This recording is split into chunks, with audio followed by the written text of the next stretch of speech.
Hello दोस्तों, once again welcome to my channel. मैं राजकुमार स्वालका आप सभी स्टूडेंट का मेरे इस चैनल पर स्वागत करता हूं, जिसमें मैं आप लोगों को सेकंड ग्रेड और फर्स्ट ग्रेड मैथमेटिक्स की तैयारी करवा रहा हूं, जिसमें जो कॉमन कंटेंट है वो अपना एक साथ चल रहा है और जो डिफरेंट कंटेंट होगा उसको हम अलग अलग सेपरेट पढ़ेंगे। दोनों के लिए मैंने प्लेलिस्ट बना रखी है, आप वहां पर जाकर देख सकते हैं। फर्स्ट ग्रेड की शायद 86 के लगभग वीडियोज है और सेकेंड ग्रेड के लगभग 96 के लगभग वीडियोज। अब तो ज्यादा हो गए होंगे, लेकिन इतना गैप चल रहा है क्योंकि जो ट्रिग्नोमेट्री वाला पार्ट जो उसमें फर्स्ट ग्रेड में नहीं होता है, इस वजह से ये 7-8 वीडियो का डिफरेंस चल रहा है आपके। क्लियर? लेकिन अब जो नया एडिशन आया स्टूडेंट, उसमें जो नया सिलेबस आया उसमें फर्स्ट ग्रेड और सेकंड ग्रेड के सिलेबस में बहुत ज्यादा अंतर नहीं रह गया।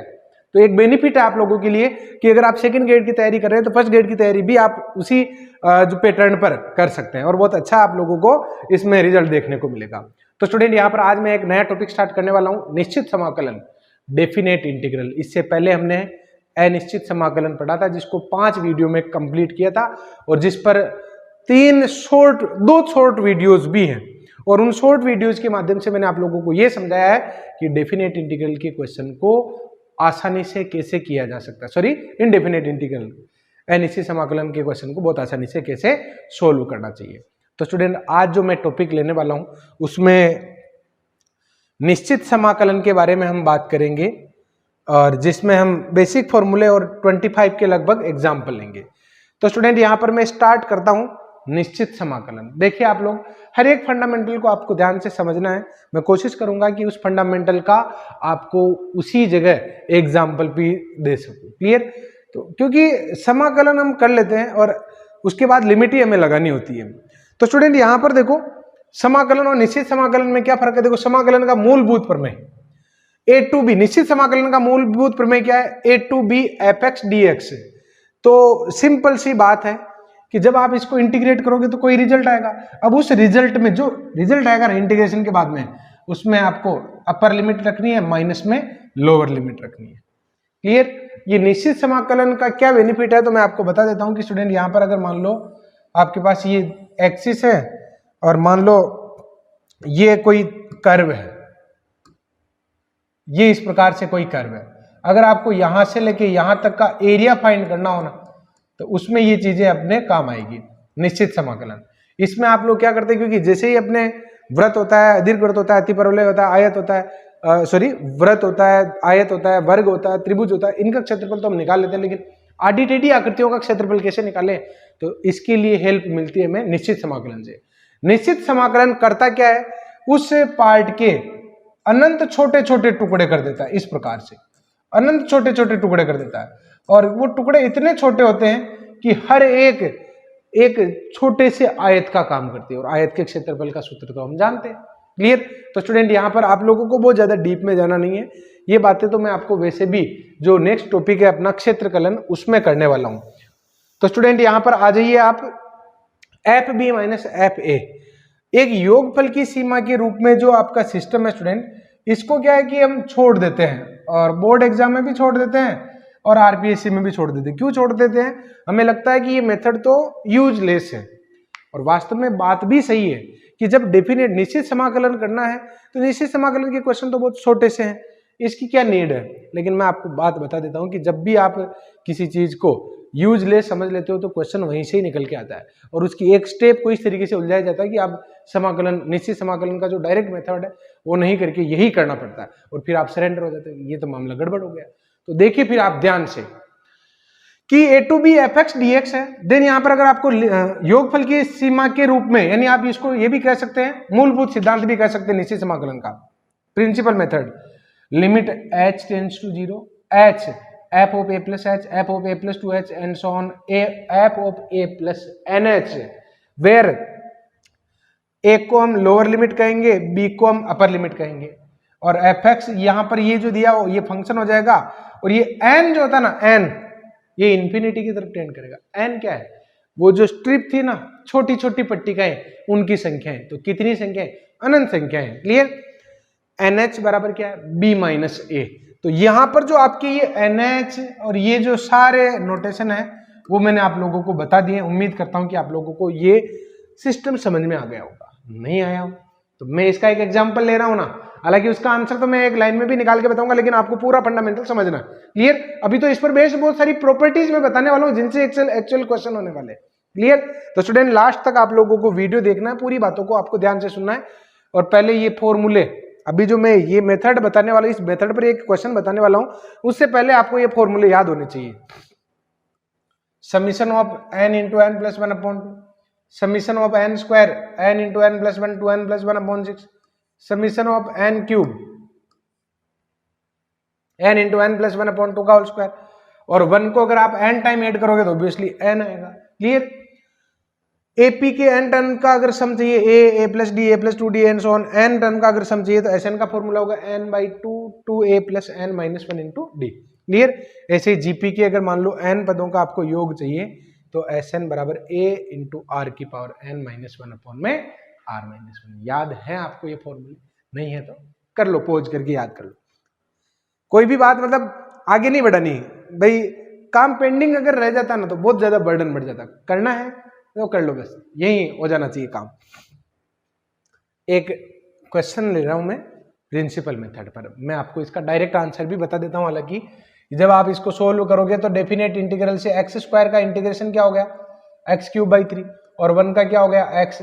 सिंपल सी बात है कि 0 से 2 इस पर लिमिट लगानी है ना, अपर लिमिट, तो इसमें x की जगह आप 2 पुट करोगे तो 8/3 और प्लस का 2, और लोअर लिमिट 0, यानी इसका आंसर आ जाएगा आपकी 14/3।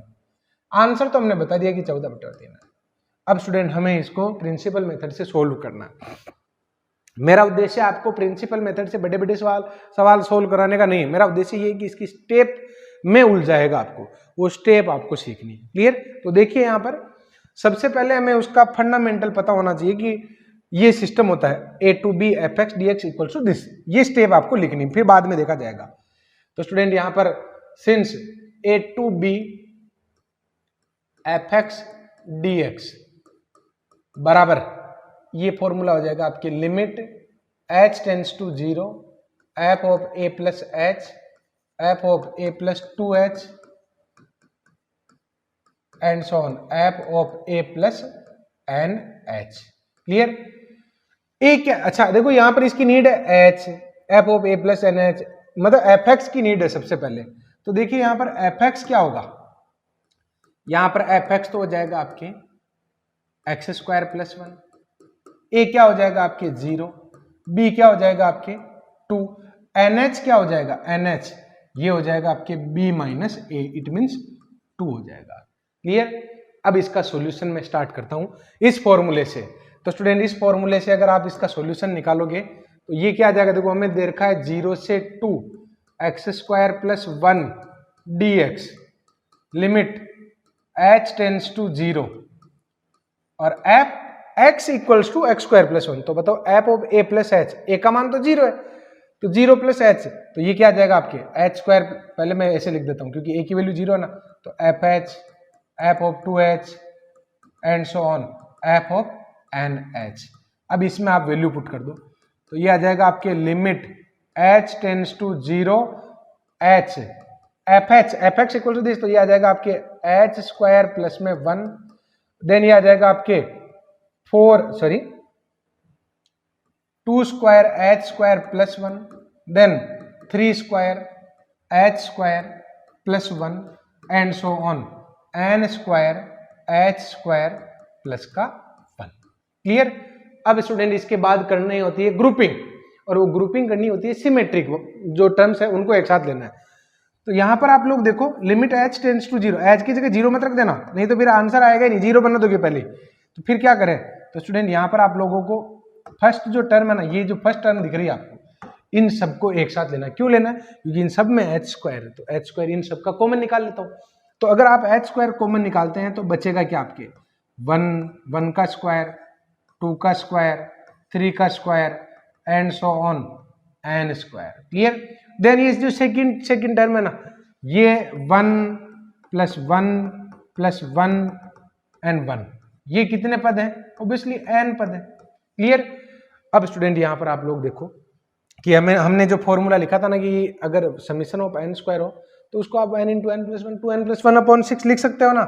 तो स्टूडेंट यहां पर आप लोग देखो कि limit h tends to 0 h, और ये हो जाएगा आपके h स्क्वायर, इसकी जगह आप क्या रखोगे n into N plus 1 2n plus 1 upon में 6 और प्लस में ये आ जाएगा n। अब क्या करना है, तो स्टूडेंट यहां पर आपको जितने भी प्रयास करना है कि जितने भी n है ना, जितने भी n उनके साथ h गुणा हो जाए, ताकि NH की जगह मैं क्या रख सकूं, 2 रख सकूं। क्लियर। फिर अगर मान लो फिर भी उसके बाद अगर h बच जाएगा ना, उसके बाद आपको 0 रख देना है, इसमें कोई दिक्कत नहीं। क्लियर। तो स्टूडेंट यहां पर देखो आप, लिमिट h टेंड्स टू 0, ये जो बाहर वाला h है ना, इसको अगर मैं अंदर गुणा करवाता हूं तो h क्यूब हो जाएगा, एक h तो इसको, एक h इसको और एक h इसको दे दो, तो ये हो जाएगा आपके NH प्लस h, और अगर ये h इससे भी मल्टीप्लाई होगा तो ये आ जाएगा 2NH प्लस h अपॉन में 6, और ये आ जाएगा आपके NH। तो NH की जगह आपको अब रख देना है 2। तो स्टूडेंट ये आ जाएगा आपके limit h tends to 0, 2 plus h, 4 plus h upon में 6, और NH की जगह क्या रख देना आपको 2। तो ये आ जाएगा आपके 16 बटेवा 6, तो 8 बटेवा 3 और प्लस का 2, तो अगेन आंसर आपके क्या आ जाएगा 14 बटेवा 3। ये आंसर आप देख सकते हो। क्लियर। हालांकि मैं आपको कभी नहीं कहूंगा कि अगर इस तरीके से क्वेश्चन दे रखा हो तो ऐसे मेथड में लगाना, लेकिन मेरा उद्देश्य ये था कि इसकी स्टेप भी आपको, मतलब 2-4 क्वेश्चन आपको इसके भी जरूर प्रैक्टिस में लेने चाहिए। किसी भी चीज को आपको इग्नोर करने की आवश्यकता बिल्कुल नहीं है। क्लियर। अगर मैंने कुछ सोचा है इस क्वेश्चन के बारे में, इस मेथड को अगर आप लोगों को समझाना उचित समझा है, तो आप लोगों को इस चीज को सीरियसली लेना चाहिए। क्लियर। अब हम आ जाते हैं जो प्रॉपर है ना काम, ये यहां से शुरू कर रहा हूं मैं। क्लियर। निश्चित समाकलन के गुणधर्म, अगर आप ये प्रॉपर्टी समझ लेते हो तो आपके बड़े बड़े जो इंटीग्रेशन है उनको बहुत छोटे तरीके से किया जा सकता है। इसमें सबसे बड़ी बात क्या है, इसमें एक बात है कि इसमें जो 7 से 8 प्रॉपर्टी मैं अभी आपके सामने डिस्कस करने वाला हूं, इसमें एक कंफ्यूजन रहता है आप लोगों के माइंड में कि सर कब कौन सी प्रॉपर्टी लग जाती है, पता ही नहीं चलता है। लेकिन मैं आपको ये कहूंगा कि यहां पर 8 तो प्रॉपर्टी है ही नहीं, कहने को तो मैं आपको 8 बताऊंगा, लेकिन उसमें प्रॉपर्टी तो 2 या 3 ही है, बाकी सब तो गौण है। क्लियर। तो स्टूडेंट ये तो काम आपके काफी इजी हो जाएगा। तो देखिए यहाँ पर एक एक प्रॉपर्टी को हम डिस्कस कर लेते हैं, और कौन सी प्रॉपर्टी यूजफुल है, वेरी यूजफुल है, उसको आप समझने का प्रयास करना। देखते हैं यहाँ पर फर्स्ट जो प्रॉपर्टी है स्टूडेंट की, a to B F x D X को सोल्व करो, चाहे a to B F T D T को सोल्व करो। जैसा कि अगर मैं आपको ये कहूं कि 1 से 2 एक्स स्क्वायर डी एक्स का रिजल्ट निकालो, या फिर मैं अगर आपको ये कहूं कि 1 से 2 टी स्क्वायर डी टी का रिजल्ट निकालो, बराबर ही आएगा, क्या दिक्कत है इसमें। This is f x D x, this is f T D t, limit same है। क्लियर। तो ये फर्स्ट प्रॉपर्टी का मीन है। सेकेंड प्रॉपर्टी ये है, a to B F x D x में अगर आप लिमिट को इंटरचेंज करना चाहते हो तो एक माइनस बाहर निकालना पड़ेगा। क्लियर। तो स्टूडेंट ये देखो, a to B F x D x में जब मैंने इसको minus b to a f x D x लिखा, तो यहां पर क्या लगा दिया मैंने, माइनस का चिन्ह, यानी लिमिट को अगर इंटरचेंज करते हो तो आगे क्या आएगा, माइनस आएगा। क्लियर। कई बार क्या होगा कि हमें इस लिमिट को ब्रेक करने की आवश्यकता पड़ेगी। अब ये जो सी, ये वाली जो थर्ड प्रॉपर्टी में ले रहा हूं P2, थर्ड जो प्रॉपर्टी स्टूडेंट, अब इस प्रॉपर्टी को कहां पर यूज में लेना है, इसकी एक आइडेंटिफिकेशन है फिक्स। नॉर्मली ये प्रॉपर्टी मोड फलन या फिर महत्तम पूर्णांक फलन में काम में ली जाती है। क्या लिखने वाला हूं, जो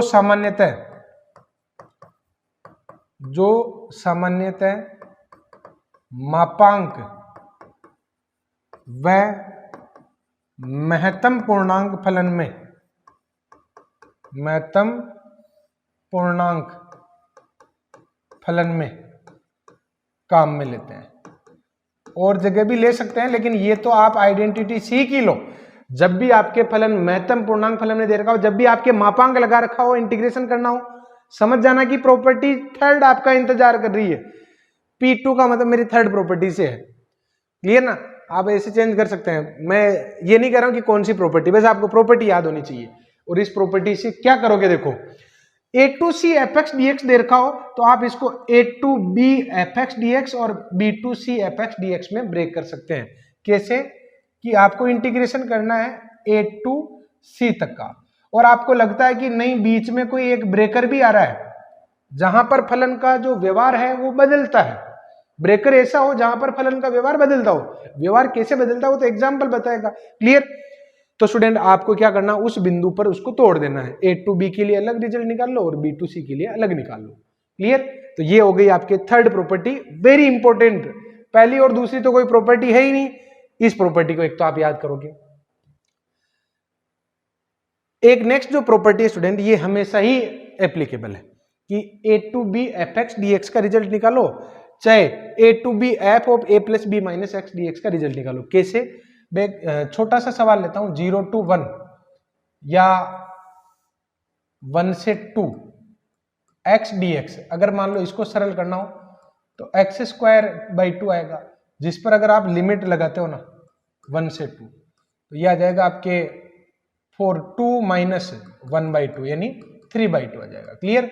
अगर मान लो कोई ये कहे कि 1 से 2 एक्स, ये एफ एक्स है आपके, एफ एक्स क्या आपके एक्स है, तो अगर आप ये कर लेते हो ना यहाँ पर a plus B minus x, it means 3 minus X. अगर आप 3 माइनस एक्स को सरल करोगे तब भी आपकी रिजल्ट तो यही आएगा। कैसे?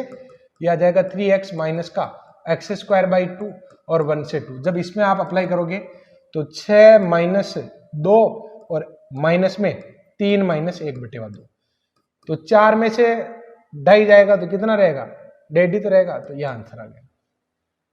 क्लियर? तो स्टूडेंट ये प्रॉपर्टी हमेशा किसी भी क्वेश्चन में आप लगा सकते हो।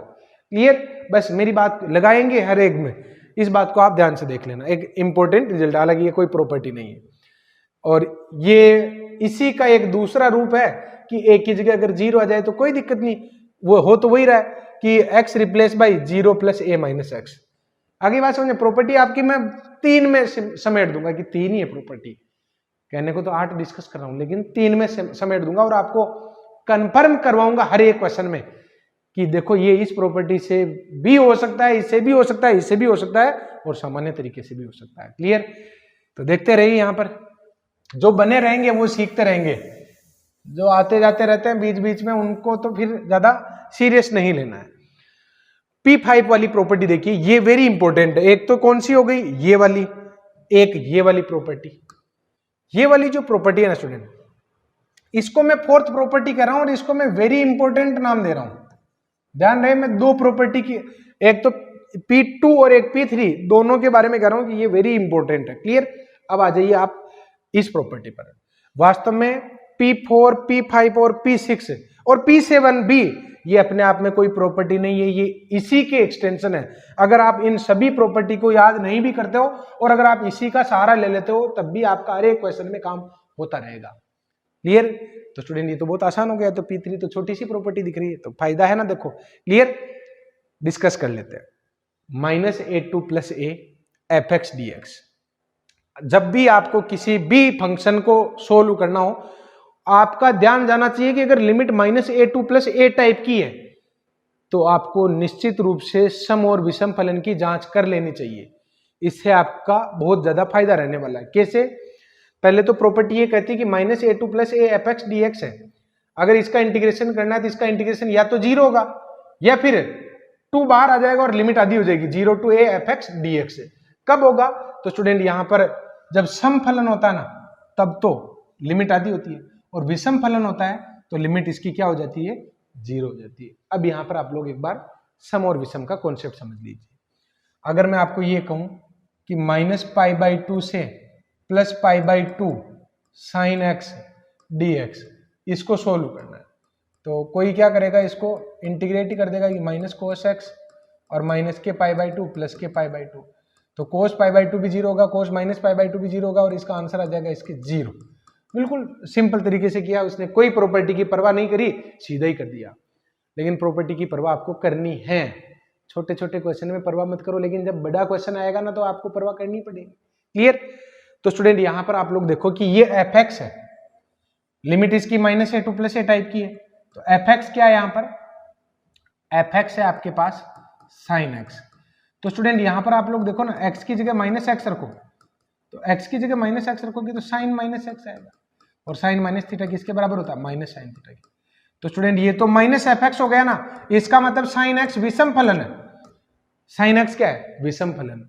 और जब f माइनस एक्स रखने पर माइनस एफ एक्स आता है तो उसका रिजल्ट 0 होता है। इसका रिजल्ट आप देख भी सकते हैं, इसका रिजल्ट क्या आ रहा है, 0 आ रहा है। क्लियर?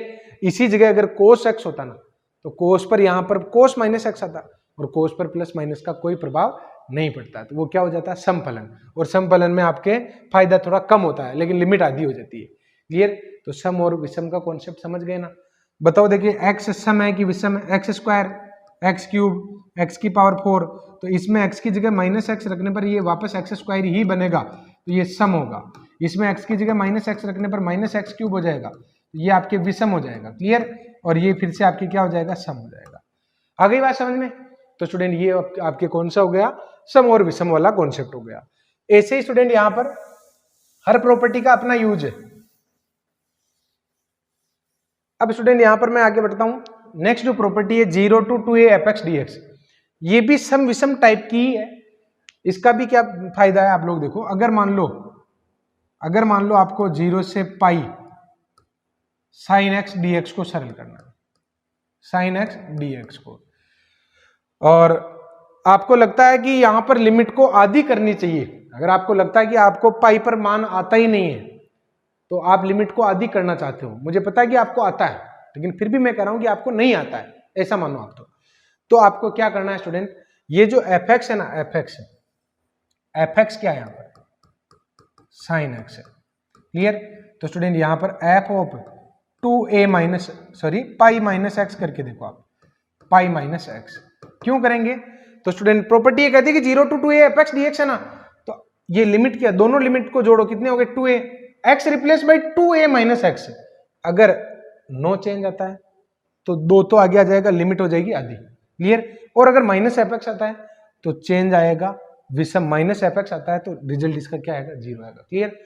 f पाई माइनस एक्स, तो ये आ जाएगा आपके साइन पाई माइनस एक्स, तो साइन पाई माइनस एक्स किसके बराबर होगा साइन एक्स के बराबर होगा, और साइन एक्स के बराबर होगा तो बताओ ये कौन सा वाला होगा, ये वाला होगा।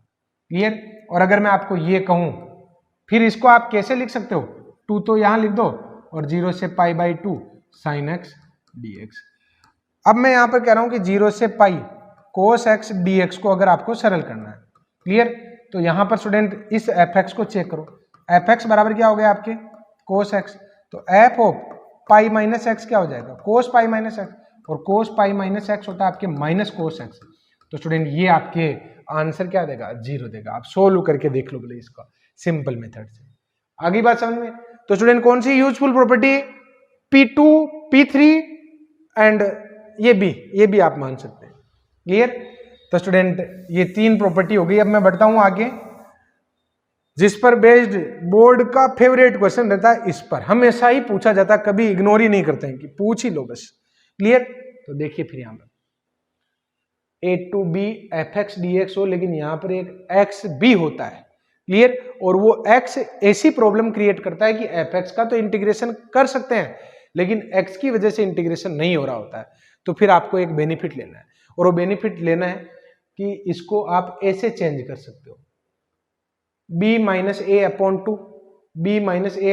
a to b fx dx, x की जगह क्या आ जाता है b माइनस ए अपॉन टू, लेकिन ऐसे ही नहीं आ जाता है, इसकी शर्त है कि ये जो fx है अगर इस शर्त का पालन करे ना, fx बराबर f of a plus B minus X हो, तब जाके आप इसमें ये प्रॉपर्टी अप्लाई कर सकते हो। अब बात ये है कि कंफ्यूज तो आप फिर भी हो कि सर इतनी सारी प्रॉपर्टी में मजा नहीं आ रहा है, तो मैं आपको कह रहा हूं कि आप P3 याद कर लीजिए, P2 देख लीजिए, और इनमें से ये विषम वाला देख लीजिए, बस आपका काम हो जाएगा डेफिनेटली। और बाकी तो मैं आपको क्वेश्चन के साथ खूब सारी चीजें और सिखा दूंगा। क्लियर? तो देखते हैं आगे कौन से फॉर्मूले बचे हैं। ये फॉर्मूले वैसे तो 11th 12th में तो हम नहीं पढ़ते हैं, लेकिन ग्रेजुएशन में जो हम इंटीग्रल कैलकुलस बुक पढ़ते हैं उसमें आप रिकरेंस फॉर्मूले पढ़ते हो। क्लियर? रिकरेंस फॉर्मूले, beta gamma function, double integration, triple integration, वहां पर ही आता है।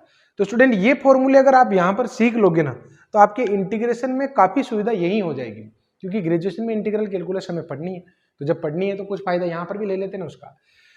सम अदर इंपॉर्टेंट फॉर्मूले, गामा फैक्टोरियल में संबंध देखो, तो गामा n प्लस 1 जो होता है इसको आप लिख सकते हो n गामा n। क्लियर? या फिर गामा n प्लस 1 को आप फैक्टोरियल n लिख सकते हो। नॉर्मली गामा फैक्टोरियल में चेंज होगा और फैक्टोरियल को हम रिजल्ट में निकाल लेंगे। जैसे अगर मैं आपको ये कहता हूं कि गामा 7 को सरल करना है, तो सॉरी गामा 7 को, ये गामा 7, तो आप इसको फैक्टोरियल 6 लिखोगे और फैक्टोरियल 6 को 6 5 4 3 2 1। देखो फैक्टोरियल को मैं ऐसे लिखता हूँ, नॉर्मली ऐसे आई भी लगाते हैं उल्टा, लेकिन मैं ऐसे लिखता हूँ। तो कितना हो गया ये 720, ये आंसर आ गया 720। तो जब पूर्णांक में होगी तो इस तरीके से हैंडल करोगे। अगर आपके भिन्न में हुई, जैसे 7/2, जैसे क्या है 7/2, फिर आपको क्या करना है स्टूडेंट, इसको ऐसे लिखना है 5/2 + 1। तो n 5/2 तो बाहर आ जाएगा और ये 5/2 रह जाएगा, क्योंकि गामा n + 1 को आप n गामा n लिख सकते हो। क्लियर? ऐसे ये सिलसिला चलता रहेगा 5/2, 3/2, 1/2 और यहां पर एक 1/2 पर एंडिंग ऐसे हो जाएगी। क्लियर? अब देखना यहाँ पर कि गामा n + 1 बराबर n गामा n होता है, गामा n + 1 बराबर फैक्टोरियल n होता है। गामा 1 की वैल्यू होती है 1 और गामा 1/2 की वैल्यू होती है √π। तो स्टूडेंट जब भी आप किसी भी इस प्रकार के फलन को तोड़ते हो तो आपका आंसर इस प्रकार एंड होता है। क्लियर? जैसे कि गामा 3/2 हो तो ये आ जाएगा 1/2 √π, गामा 7/2 हो तो 5/2, 3/2, 1/2 √π। क्लियर? तो ये किसका रिलेशन हो गया, गामा का फैक्टोरियल के साथ। क्लियर? एक गामा इंटीग्रल फॉर्मूला है स्टूडेंट, और ये गामा इंटीग्रल फॉर्मूला मेरी नजर में बहुत ज्यादा इंपॉर्टेंट है और इससे क्वेश्चन होते हैं बिल्कुल फटाफट। क्लियर? जैसे कि अगर मैं आपको ये कह देता हूं कि 0 से π/2 लिमिट पर sin³ और cos 7x को cos 4x को सोल्व करना है, तो हो जाएगा, इसमें कोई बहुत बड़ी समस्या नहीं, लेकिन एक पेज से पहले नहीं होगा, 1 से 2 पेज से पहले। और गामा इंटीग्रल आपका एक लाइन में आंसर देगा। और ये फॉर्मूला तभी काम करता है जब इसकी लिमिट 0 से π/2 हो, ये आपको ध्यान रखना चाहिए। क्लियर? अब आप लोग देखिए, फॉर्मूला ये है कि sin mx cos nx dx हो, यहां पर m और n में सम और विषम का कोई प्रतिबंध भी नहीं है, ये भी एक बेनिफिट है। इसका फॉर्मूला होता है गामा m + 1/2, गामा n + 1/2 और 2 गामा m + n + 2/2। आ गई बात समझ में? तो स्टूडेंट ये गामा इंटीग्रल फॉर्मूला हो गया। एक वालीज फॉर्मूला भी है, हालांकि मैं ये कहता हूं, मैं तो बच्चों को ये कहता हूं कि इस फॉर्मूले को आप याद नहीं भी करेंगे ना तो इससे काम चल जाएगा। क्यों? क्योंकि ये फॉर्मूला आपको दिखने में थोड़ा बड़ा दिख रहा होगा, ये वाला फॉर्मूला थोड़ा सा आपको बड़ा दिख रहा होगा, लेकिन बात ये है ना कि इसमें m और n के लिए कोई शर्तें नहीं है। और दूसरी बात, साइन और कोस दोनों मिक्स में होंगे ना तो भी चलता है। वालीज ने यहाँ पर इसी को एक पर्टिकुलर रूप में चेंज किया कि 0 से π/2 पर sin nx को अगर सरल करना हो या फिर cos nx को सरल करना हो, एक ही इसमें ध्यान रखना, दोनों एक साथ नहीं। तो इसने ये देखा कि अगर n सम हो और n विषम हो ना तो इसकी रिजल्ट ऐसे निकाले जा सकते हैं। अगर n सम हो तो ऐसे होता है √π/2, then 1/2, n - 1/2, n - 1 2 3 4 and so on, इस तरीके से। और विषम हो तो n - 1, n - 3, n - 1, n - 2, n - 3, n - 4, n - 5, 3 2 1, ऐसे। क्लियर? मैं आपको ये कह रहा हूं कि आप वालीज फॉर्मूला याद हो जाए तो कर लो, और फॉर्मूला इसलिए याद करना जरूरी हो जाता है क्योंकि फॉर्मूला भी तो ऑप्शन में पूछ लेते हैं कि वालीज का कौन सा राइट आंसर है। क्लियर? तो फिर फॉर्मूला भी याद होना चाहिए। अब आप लोग देखो, निश्चित समाकलन में योगफल की जो सीमा के रूप में जो क्वेश्चन होते हैं, इनके लिए स्टूडेंट यहाँ पर एक पर्टिकुलर टाइप है, एक एक्स्ट्रा टाइप जो हमने स्टार्ट में ट्राई किया था ना, इसका क्वेश्चन जब हम लेंगे तो ये बहुत अच्छे से आपके समझ में आ जाएगा। फिलहाल आपको इसी रूप में इसको स्वीकार कर लेना है कि limit n tends to infinity summation r = 0 to n एप r/n 1/n टाइप में अगर हम दिए गए क्वेश्चन को इस रूप में बदल देते हैं, या क्वेश्चन ही अगर हमें इसी रूप में दे रखा हो तो आप इसको इस रूप में चेंज कर सकते हैं 0 to 1 fx dx, जहां पर r/n ये आपके x बनता है, 1/n आपके dx बनता है। क्लियर? तो स्टूडेंट इन चीजों को आप लोगों को ध्यान रखना है। अब देखता हूं नेक्स्ट क्या है, तो मैं आ जाता हूं स्टूडेंट फर्स्ट एग्जाम्पल में। और देखो फर्स्ट एग्जाम्पल से शुरुआत कर रहा हूं। अब तक का जो सिस्टम है इसको आप 1 मिनट के लिए वापस देख लीजिए।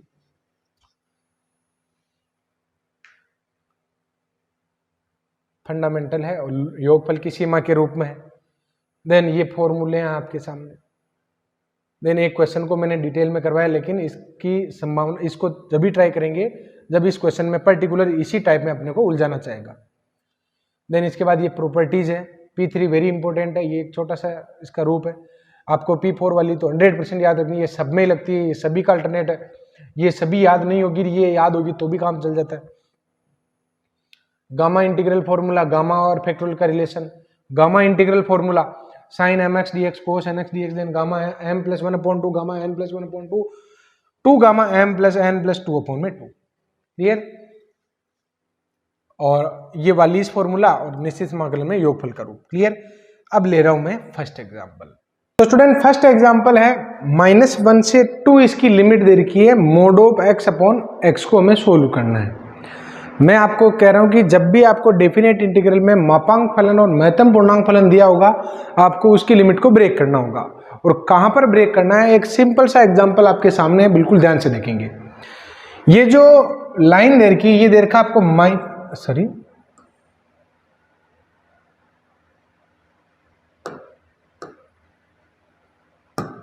देखिए यहां पर ये एक लाइन दे रखी है हमें, और जिस पर जो आपको इंटीग्रेशन का रिजल्ट एक तो -1 और एक दे रखा आपको 2 यहां तक निकालना क्लियर। सबसे पहले स्टूडेंट यहां पर आप लोगों को मोड x देखना है। अब मोड x जो है ना, मोड x इनके बीच में कहां कहां टूटेगा इस बात को आपको देखना है। इसके बीच में एक तो पूर्णांक आता है आपके 0, एक आता है आपके 1। तो -1 से 2 तक आपको इसको इंटीग्रेट करना है। हमने क्या किया स्टूडेंट, यहां पर इसमें इसके बीच में जितने भी पूर्णांक आते हैं वो ही लिख दिए। क्यों लिख दिए, क्योंकि -1 से 0 के बीच में मापांक फलन जब टूटेगा तो माइनस का चिन्ह आएगा। 0 से 1 प्लस का आएगा और 1 से 2 भी क्या आएगा, प्लस का आएगा क्लियर। तो स्टूडेंट यहां पर ये इस प्रकार ब्रेक होगा, -1 से 0 में -x अपॉन x dx और 1 से 2 तक, सॉरी 0 से 2 तक यह आएगा x अपॉन में x dx। दोनों में प्लस का आएगा, इसलिए यहां पर भी अलग अलग लिखने की जरूरत नहीं, 0 से 2 में तो प्लस का ही है। इस जगह मोड नेगेटिव आएगा यहां पर, और यहां पर मोड क्या आएगा, प्लस का आएगा। क्यों आएगा, क्योंकि ये रेंज जो है प्लस की है, इस वजह से क्लियर।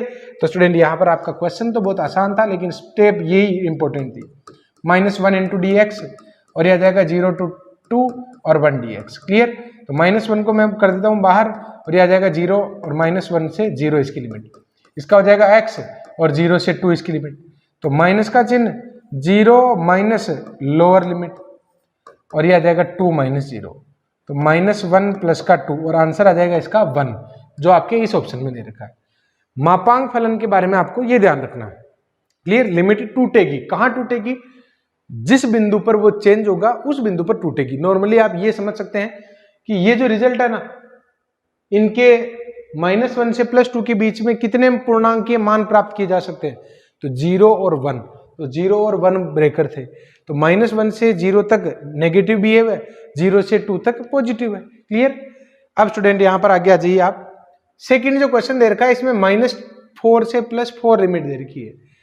क्वेश्चन जो है इस प्रकार है, -4 से +4 लिमिट ax³ और bx और प्लस का c dx। इसको आपको बताना कि इसका मान किस पर निर्भर करेगा क्लियर।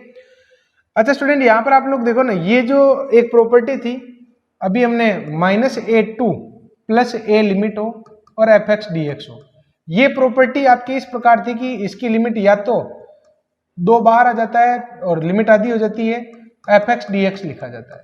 लेकिन ये कब होता है, जब यहां पर रिजल्ट आपके इस प्रकार हो, f - x बराबर fx हो, तब ये इस प्रकार लिखा जाता है, f - x बराबर में fx। और इसका रिजल्ट 0 होगा जब f - x किसके बराबर हो, आपके माइनस के fx के बराबर क्लियर। तो स्टूडेंट यहां पर आप लोग देखिए कि -a2 + a लिमिट है ना, इसके बारे में आपका क्या विचार है। इसके बारे में x³ एक विषम फलन है, क्योंकि x की जगह -x रखने पर माइनस का चिन्ह बाहर आता है। ये भी क्या है, विषम फलन है। तो विषम फलनों के तो रिजल्ट 0 हो जाएंगे, तो फिर आपके बचेगा क्या, -4 से +4। कांस्टेंट विषम फलन होता है क्या, नहीं होता है, क्योंकि इसमें x अवेलेबल ही रखोगे कहां पर क्लियर। तो स्टूडेंट ये तो हो गया 0, ये हो गया 0 और ये c dx। हमें इसको सोल्व नहीं करना, हमें तो ये बताना कि इसका मान किस पर निर्भर करेगा, केवल c पर निर्भर करेगा, क्योंकि c बचा है तो उस पर तो निर्भर करेगा क्लियर। नेक्स्ट क्वेश्चन, ये वैसे एक फॉर्मूला है 0 से π/2 log sin x है, और इसका रिजल्ट आएगा -π/2 log e⁻²। क्लियर। इसको अगर आप सोल्व करना चाहें तो स्टूडेंट इसके मेथड आप इस प्रकार लगा सकते हैं कि 1 इंटू log sin x मान लेना, 1 को v मान लेना, log sin x को v मान लेना। हालांकि ये फॉर्मूला इसलिए मैं इसमें डिटेल में नहीं जा रहा हूं, आपको भी इसमें नहीं जाना चाहिए, -π/2 log 2, क्लियर। फिर भी 1 इंटू log sin x मानकर आप कर सकते हैं। नेक्स्ट क्वेश्चन देखिए आप, ये कह रहा है कि -π/2 से +π/2 limit fx plus f minus x gx और -g-x, ये किसके बराबर होगा हमें ये बताना, और f और g दोनों ही संतत फलन है, क्लियर। अब स्टूडेंट यहाँ पर इन लाइनों को लेकर बहुत ज्यादा परेशान होने की आवश्यकता नहीं है, संतत फलन है क्या अवकलनीय फलन है, इनमें कई बार क्या होता है कंफ्यूज हो जाते हैं, इसका भी कोई मतलब निकल रहा है। अरे भाई अगर मान लो मैं 1/x आपको दूंगा तो ऑब्वियसली मैं ये भी कहूंगा कि x is not equal to 0 है, ताकि क्वेश्चन वेल डिफाइन बना रहे, क्लियर। अब आप लोग तो क्वेश्चन पर फोकस कीजिए कि आपका ये है रिजल्ट, क्लियर। आपको नहीं लगता ये लिमिट -a2 + a लिमिट है, -a2 + a लिमिट है, तो स्टूडेंट यहाँ पर इसको अगर आपको सोल्व करना है ना, तो मैंने आपको ये कहा था कि जब भी आपको कोई भी चीज समझ में नहीं आए आप P3 वाली प्रॉपर्टी लगा देना, बिना किसी डर के आप P3 प्रॉपर्टी लगा देना, आपका काम 100% हो जाएगा, 100% हो जाएगा, क्लियर।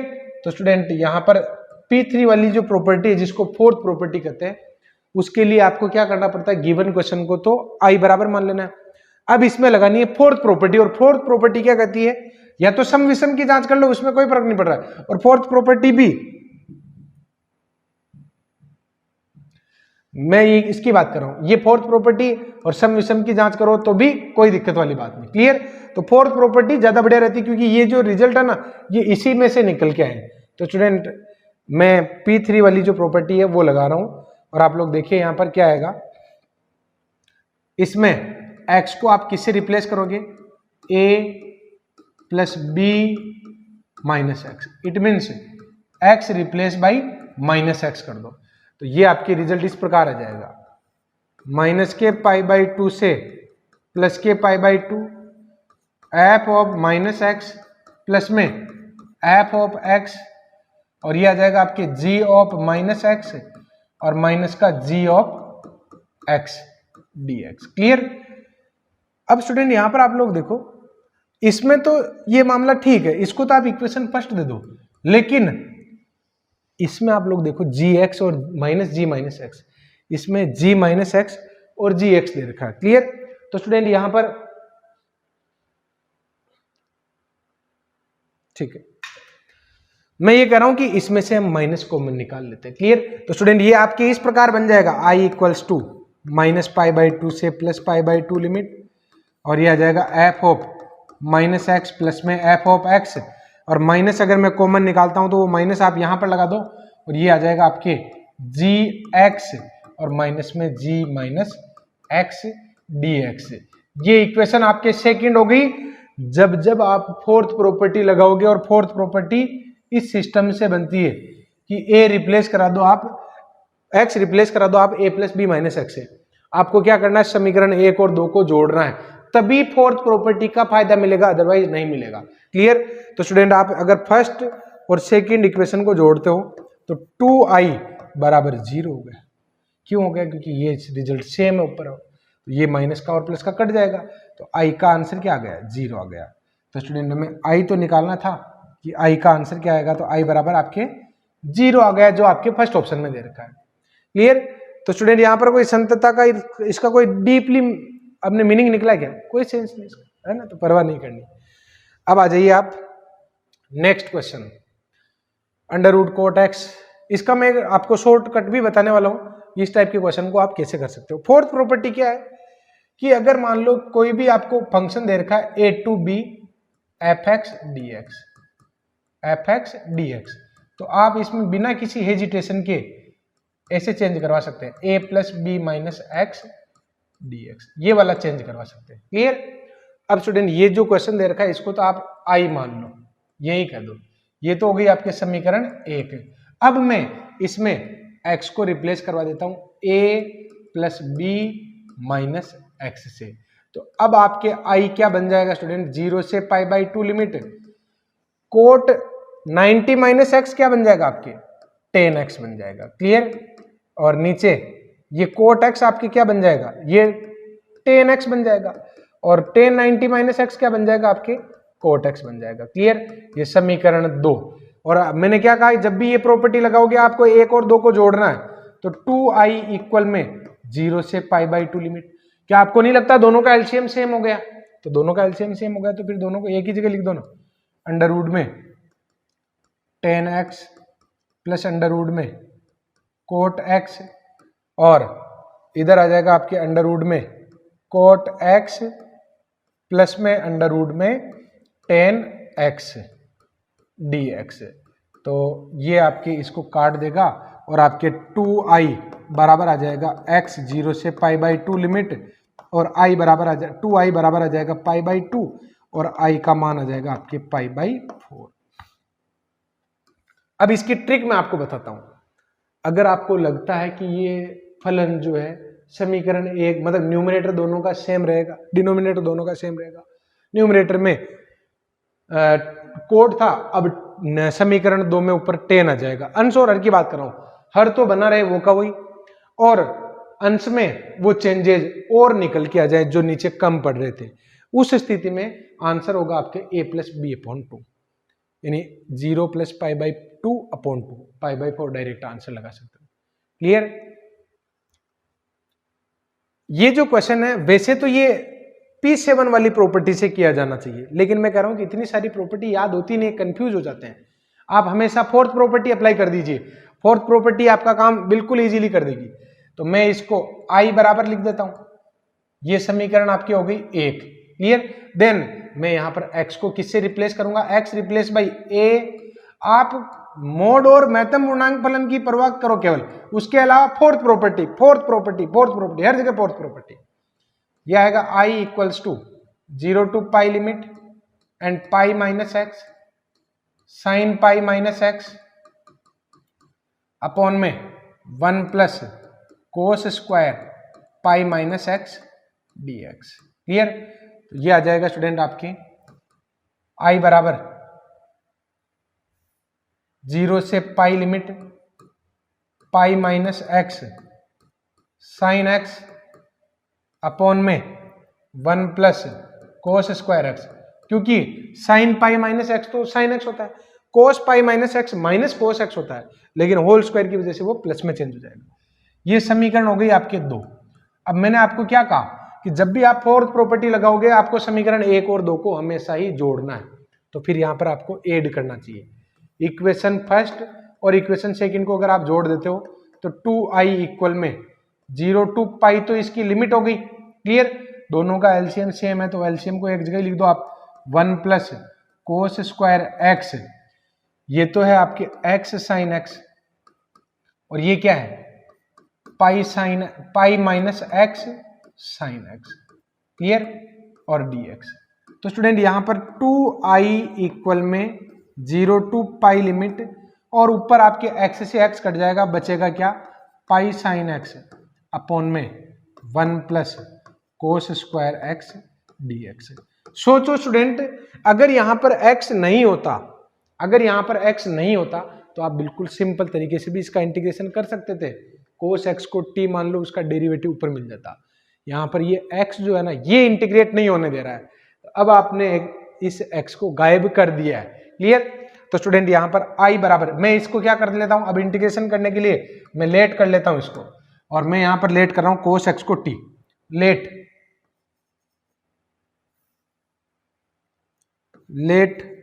कोस x बराबर t, देन ये साइन x dx बराबर आपके आ जाएगा माइनस का dt।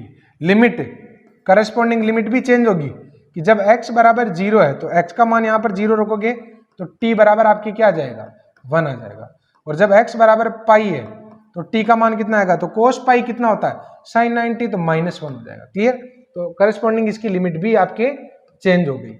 अब स्टूडेंट यहां पर आप लोग देखिए,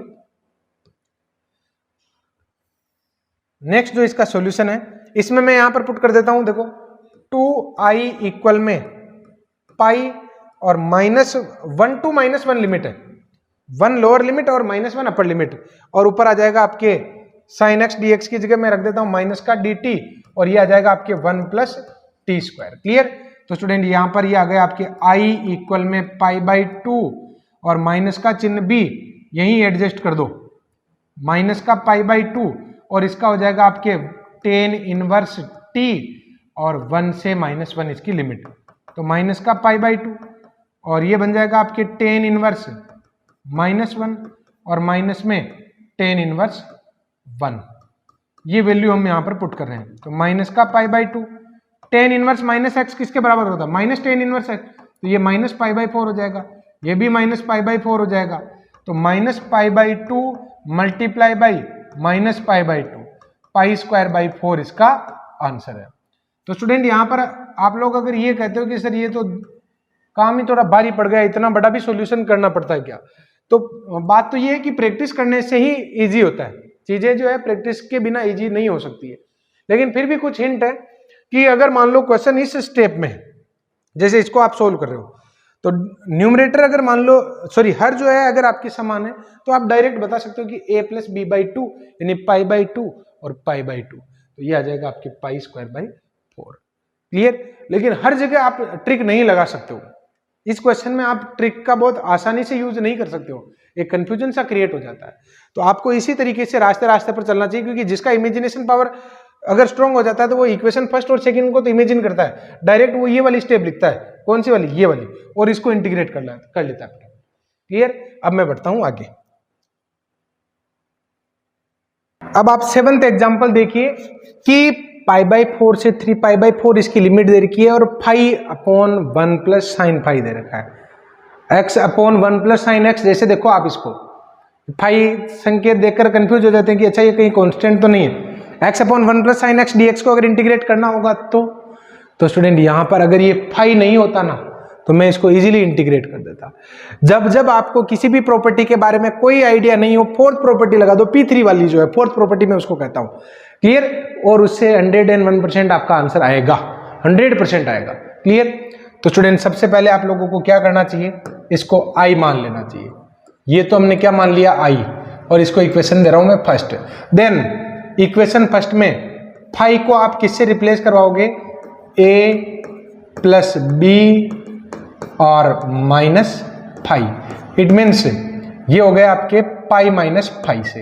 अगर आप इससे रिप्लेस करवाते हो तो ये जो इक्वेशन आपकी इस प्रकार आ जाएगी, पाई बाई 4 से 3 पाई बाई 4, ऊपर आ जाएगा आपके पाई माइनस फाई और 1 plus sine pi minus phi, ये का ही आएगा। क्लियर। तो ये इक्वेशन आ गई आपके सेकंड। नाउ स्टूडेंट यहाँ पर इक्वेशन फर्स्ट प्लस सेकंड को जब आप ऐड करोगे तो ये आ जाएगा 2i इक्वल में सॉरी ये आ जाएगा आपके पाई बाई 4 से 3 पाई बाई 4, और क्योंकि दोनों का एलसीएम तो सेम है 1 प्लस साइन फाई, और ऊपर क्या आ जाएगा स्टूडेंट आपके पाई आ जाएगा। अब सोचो इसको इंटीग्रेट कर सकते हैं कि नहीं कर सकते। अरे भाई ऊपर वाली प्रॉब्लम तो सोल्व हो गई ना, ऊपर तो इस फाई की वजह से ही तो नहीं हो रहा था, बाकी 1 अपॉन 1 प्लस साइन एक्स तो आप करते ही हो। तो बताओ इसको कैसे करोगे। तो स्टूडेंट यहाँ पर ये जो डी फाई है ना तो लिख ही दो, और मैं इसको इंटीग्रेट करने वाला हूँ, इसको 1 प्लस साइन फाई से ऊपर नीचे 1 माइनस साइन फाई से ऊपर नीचे मल्टीप्लाई कर दो 1 माइनस साइन फाई से। अगर आप 1 माइनस साइन फाई से ऊपर नीचे इसको मल्टीप्लाई करते हो तो ये आपके आ जाएगा I equals to pi by 2 और पाई बाई 4 से 3 पाई बाई 4, और ऊपर तो आ जाएगा 1 माइनस साइन फाई और नीचे हो जाएगा आपके कोस स्क्वायर फाई, और जिसका इंटीग्रेशन फटाफट कर सकते हैं, अब तो कोई इशू नहीं है अपने। तो स्टूडेंट यहां पर i इक्वल में पाई बाई 2 और लिमिट दे ही रखी है, बाद में लिख देंगे। यह आ जाएगा आपके sec square phi minus sec phi tan phi d phi, और जिसको अगर आप इंटीग्रेट करोगे तो pi by 2 sec square phi का तो क्या हो जाएगा आपके टेन फाई, इसका क्या हो जाएगा आपके सेक फाई, और अब लिमिट लिख दो यहाँ पर पाई बाई 4 से 3 पाई बाई 4। तो लिमिट अगर हम अप्लाई करते हैं तो क्या रिजल्ट आएगा देखो, अगर यहाँ टेन 135 डिग्री रखोगे ना तो सेकंड क्वाड्रेंट में इसका आ जाएगा -1। सेक 3 पाई बाई 4, तो सेक सेकंड क्वाड्रेंट में सेक 3 पाई बाई 4 को आप पाई माइनस पाई बाई 4 लिख सकते हो, जो आपके माइनस का सेक पाई बाई 4 हो जाएगा, तो माइनस का √2 आएगा। क्लियर। तो स्टूडेंट ये आ जाएगा आपके माइनस माइनस प्लस के √2। अब यहां पर लोअर लिमिट जब आप अप्लाई करोगे तो 1 और माइनस का अंडर रूट 2 आ जाएगा। तो स्टूडेंट यहाँ पर आंसर क्या आया? तो आंसर आ गया आपके π/4 और ये आ जाएगा 2√2 माइनस का 2। तो देखो ना यहाँ 2 तो कैंसिल हो जाएगा और आपके फाइनली आंसर तैयार है π/2 और अंडर रूट 2 माइनस 1। क्लियर? तो जो आपके कहाँ दे रखा है, जो आपके कहीं नहीं दे रखा है, गड़बड़ कर दी। एक बार वापस देख लेते हैं, अगर मान लो कोई मिस्टेक हो गई हो। कहाँ हो सकती है मिस्टेक? यही हो सकती है, यही वैल्यू रख रहे थे। -1 प्लस अंडर रूट 2 और -1 प्लस अंडर रूट 2, तो 2√2।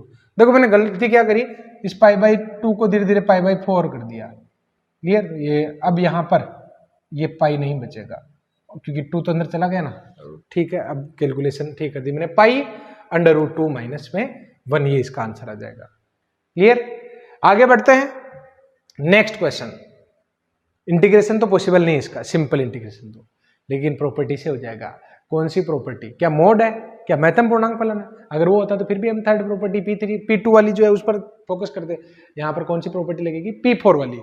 तो स्टूडेंट यहाँ पर इसको तो आप I मान लो, ये इक्वेशन आपके फर्स्ट हो जाएगी और x को आप रिप्लेस कर दो a plus B minus x, it means 5 minus x से। तो ये आपके आ जाएगा 2 से 3 इसकी लिमिट, अंडर रूट ऊपर आ जाएगा 5 माइनस एक्स और यहां पर रखोगे तो ये बन जाएगा x और ये बन जाएगा 5 माइनस एक्स dx और ये इक्वेशन आ जाएगी आपके सेकेंड। क्लियर? अब इन दोनों को अगर आप ऐड करोगे ना, फर्स्ट और सेकेंड को, अब तो मैं डायरेक्ट ही ऐड कर दूं, इतने सारे तो ऐड कर दिए। 2/3 लिमिट, दोनों का एलसीएम और ऊपर भी सेम हो जाएगा तो कट जाएगा 1 dx। तो 2i इक्वल में 3 माइनस 2, तो i की वैल्यू आ जाएगी आपके 1/2। क्लियर? नेक्स्ट क्वेश्चन देखिए, -π/2 से +π/2 लिमिट दे रखी है और इसको आपको सोल्व करना है। एक काम करिए, पहले तो इसको पूरा गुणा करवा दीजिए। तो स्टूडेंट अगर हम इसको पूरा मल्टीप्लाई करवाते हैं तो -k π/2 + k π/2 और sign cube x cos square x plus sign square x और कोस क्यूब x dx हो जाएगा। क्लियर?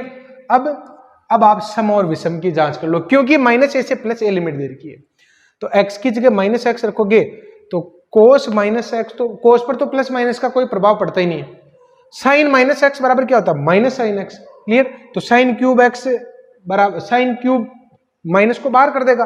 अरे भाई साइन -x बराबर माइनस साइन x बराबर में माइनस का साइन x, तो साइन क्यूब -x भी आपके माइनस का साइन क्यूब x होगा। तो ये आपके विषम हुआ ना, ये तो आपके विषम हो गया और ये आपके सम होगा, क्योंकि इस पर तो प्लस माइनस का कोई प्रभाव पड़ेगा नहीं, इसका माइनस आएगा लेकिन इस बार होल स्क्वायर की वजह से प्लस हो जाएगा। क्लियर? तो स्टूडेंट यहाँ पर इसका रिजल्ट हो गया 0 और इसका मैं कर देता हूं ट्वाइस ऑफ 0 से π/2 limit sine square x cos cube x dx, और जिसमें आप लगा दो गामा इंटीग्रल फॉर्मूला। अब गामा इंटीग्रल फॉर्मूला कहां पर था?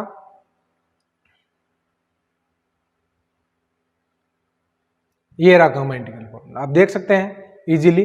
0 से π/2 लिमिट साइन mx कोस nx dx gamma m + 1/2 gamma n + 1/2 upon 2 gamma m + n + 2 upon में 2।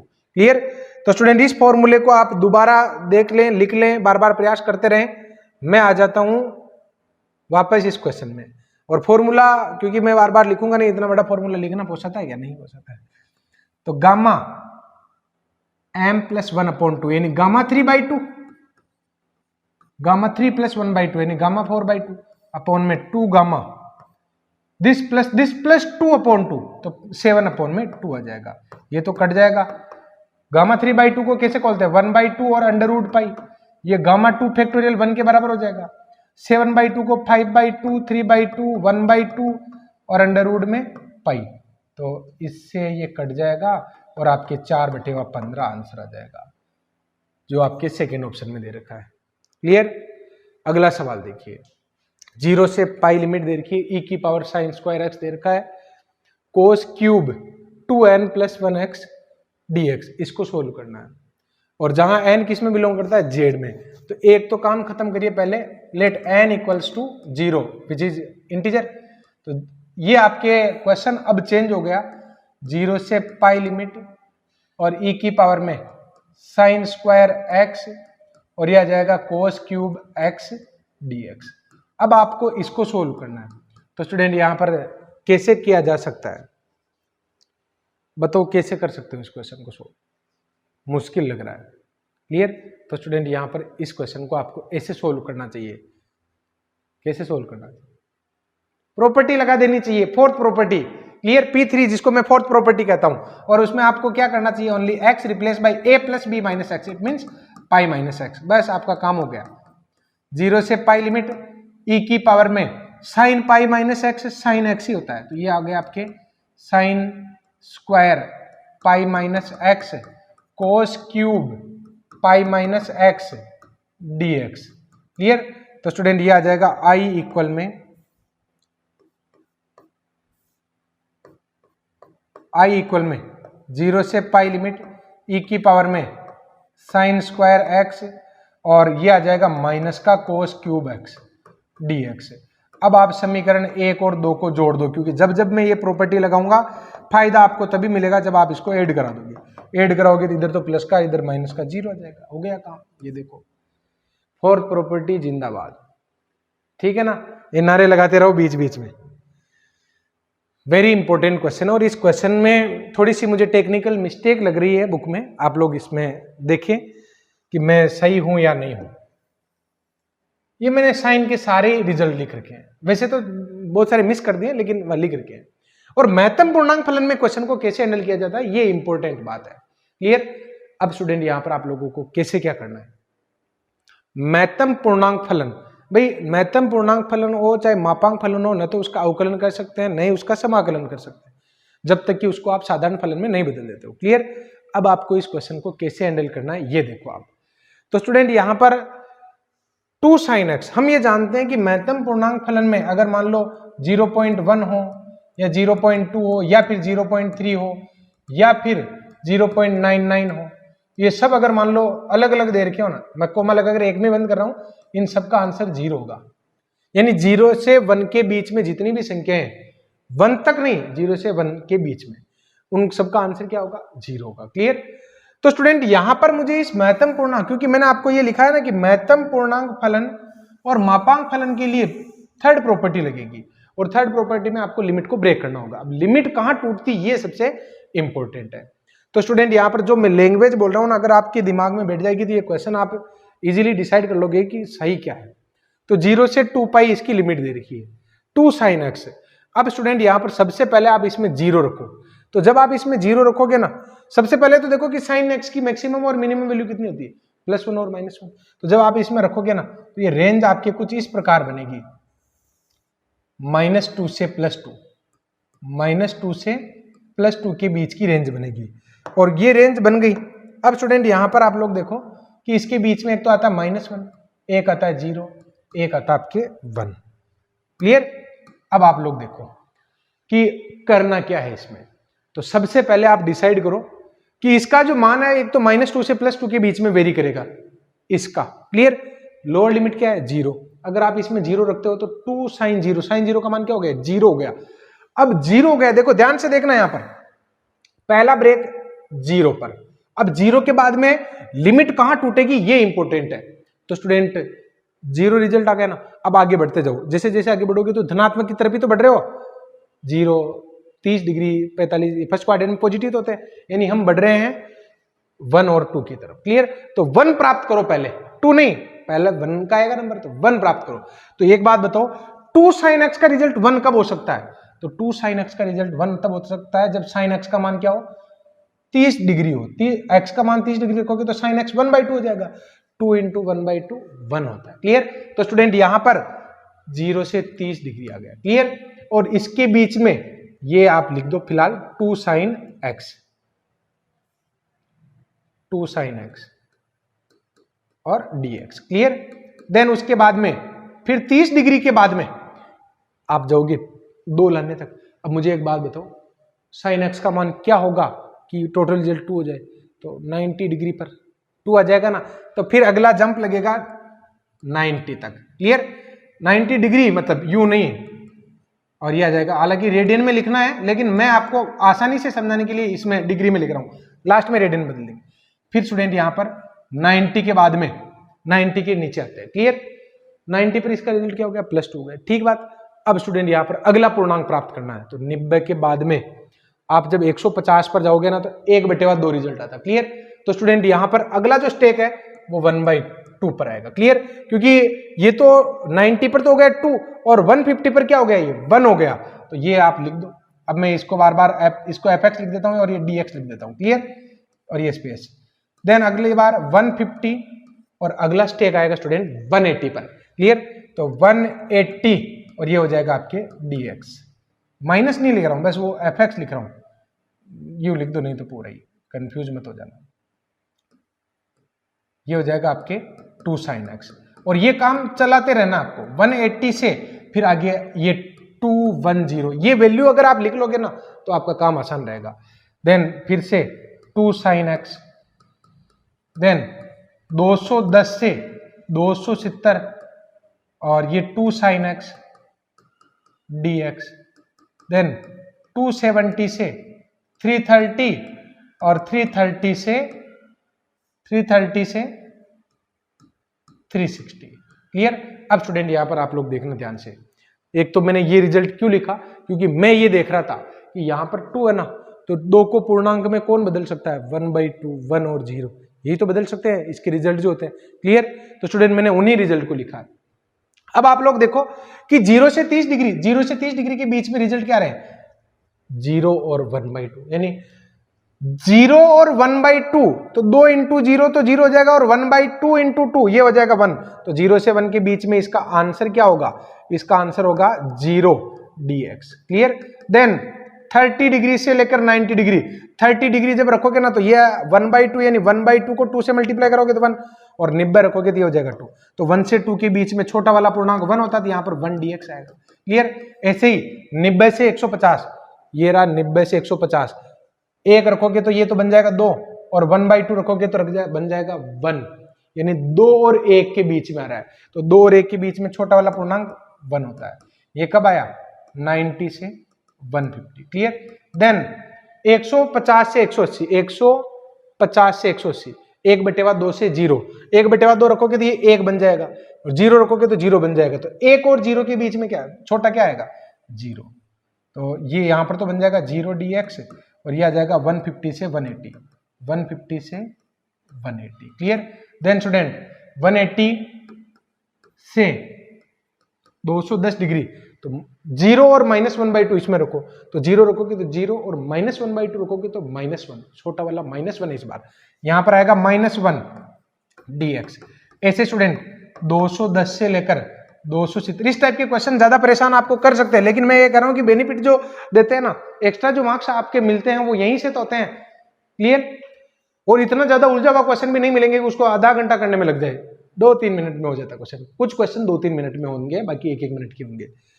210 से 270, 210 पर है -1/2 और 270 पर है -1, तो अगर ये रखोगे तो -1, ये रखोगे तो -2, -1 -2, छोटा वाला कौन है, -2, क्लियर।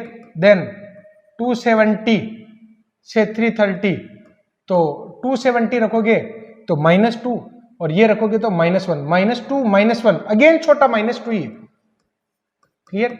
और 330 से 360, तो स्टूडेंट 330 से 360 कौन, ये रखोगे तो -1, ये रखोगे तो 0, -1 और 0 के बीच में छोटा कौन है, तो -1, क्लियर।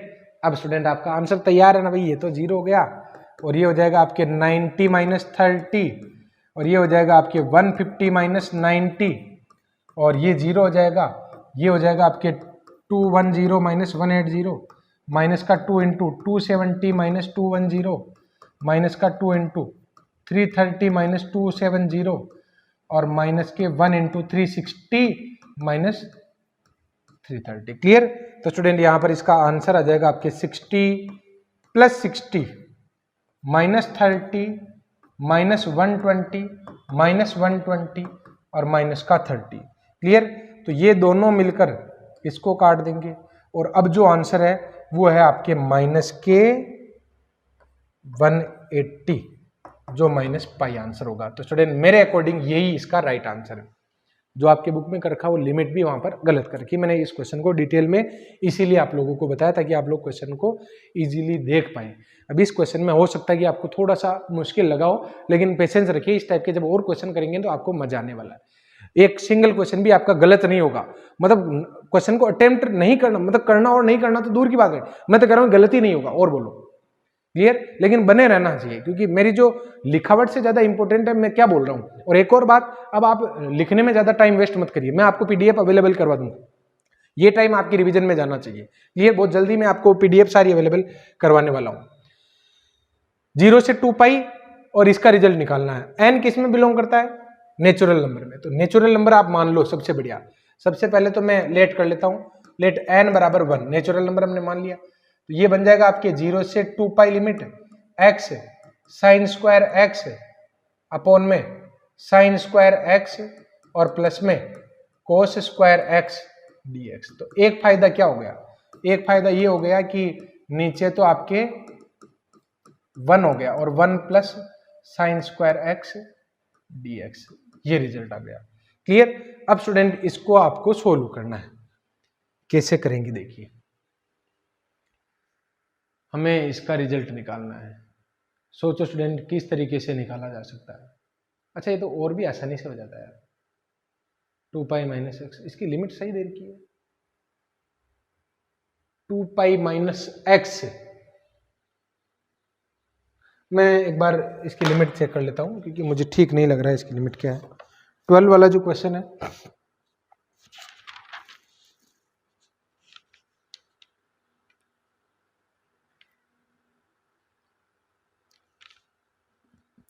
हाँ लिमिट तो ठीक ही है स्टूडेंट, लिमिट में तो नहीं है कोई प्रॉब्लम।